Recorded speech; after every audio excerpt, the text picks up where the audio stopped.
Today is a very special episode of Retro-Aero's Hangar Hangout. Today is a part one of many of a conversation I had with the OG of OGs, the CFI of CFIs, my dad.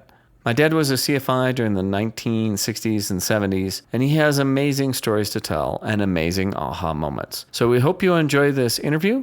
Today my dad talks about what good intentions and his aha moment about how that can lead to not exactly your intended results. And despite perhaps a bad start to a day, how a student still managed to solo.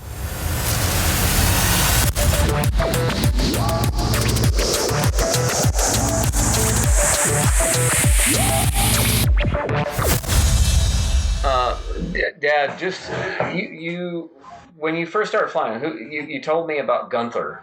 Yeah. Yeah. So what was the story with Gunther and the coffee cup? Oh, that was Gunther was part of the Falk Flying Club, and these guys had all been in the German army, and they've been horribly shell shocked from being on the Eastern Front. And of course, anytime you talk to a German soldier, they were fighting Russians, never Americans. Right. Old Gunther, he was more shell shocked than the rest. And Falk Flying Club had this old 140, and they ran all their students through there. It was kind of maintained, but the left brake never worked properly. So you go down the taxi strip, you held full right brake on it until it was headed for the grass. Then you kicked in full left rudder, gave it a blast of power, and did a ground loop to just short of going straight down the strip again. And then you went as far as you could. On takeoff, there was enough blast over the rudder that you could hold the tail wheel down for a while initially. Right. And the springs on the tail wheel would keep it fairly straight. When the tail wheel came up, there was enough air over the rudder that you could maintain it. Well, Gunther, he knew he was about ready to solo, and he was scared to death that he was going to mess it up. And I thought I need to do something a little radical with him to get his attention and get his mind off of being afraid. So I was drinking a cup of coffee, and I set it up on top of the instrument panel. I said, Gunther, don't spill this damn coffee. And, well, of course, he started fixating on the coffee. It was the last time I tried that. Well, it wasn't the last time. I did that once more.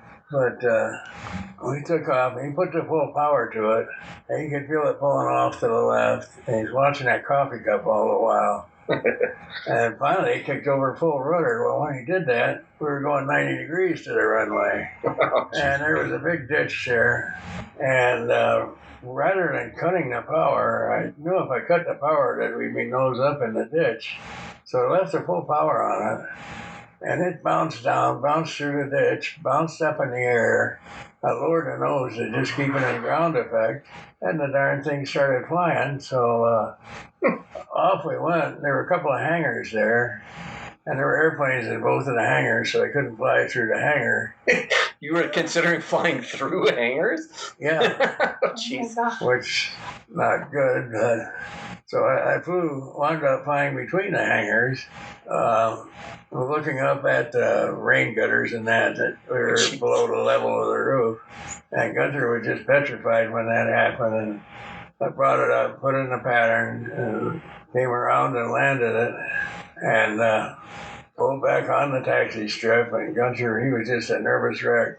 Well, the coffee cup somehow still had some coffee in it. Jeez. And I set that up on the instrument panel, and I said, God damn it, Gunther, don't spill the coffee this time. And he was so fixated on that, on making a good takeoff, that he wasn't going to embarrass me by spilling the coffee again. He made a great takeoff and finally wound up soloing that day. Oh, wow. He got it all together.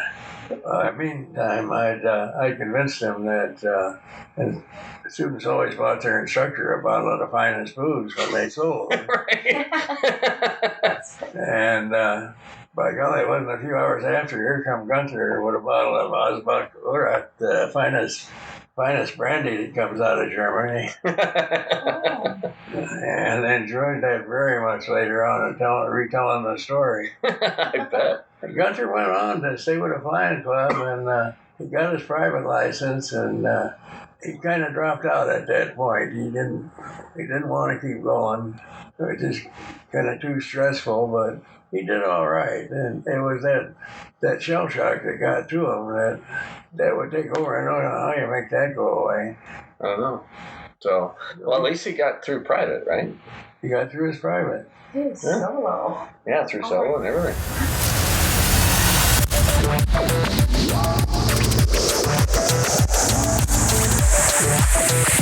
I hope you've enjoyed this first part of a multi-part series of an interview with the OG of OGs, the CFI of CFIs, my dad. He has certainly faced a lot more different situations than what we face today, and there's a lot of aha moments and a lot of things to learn.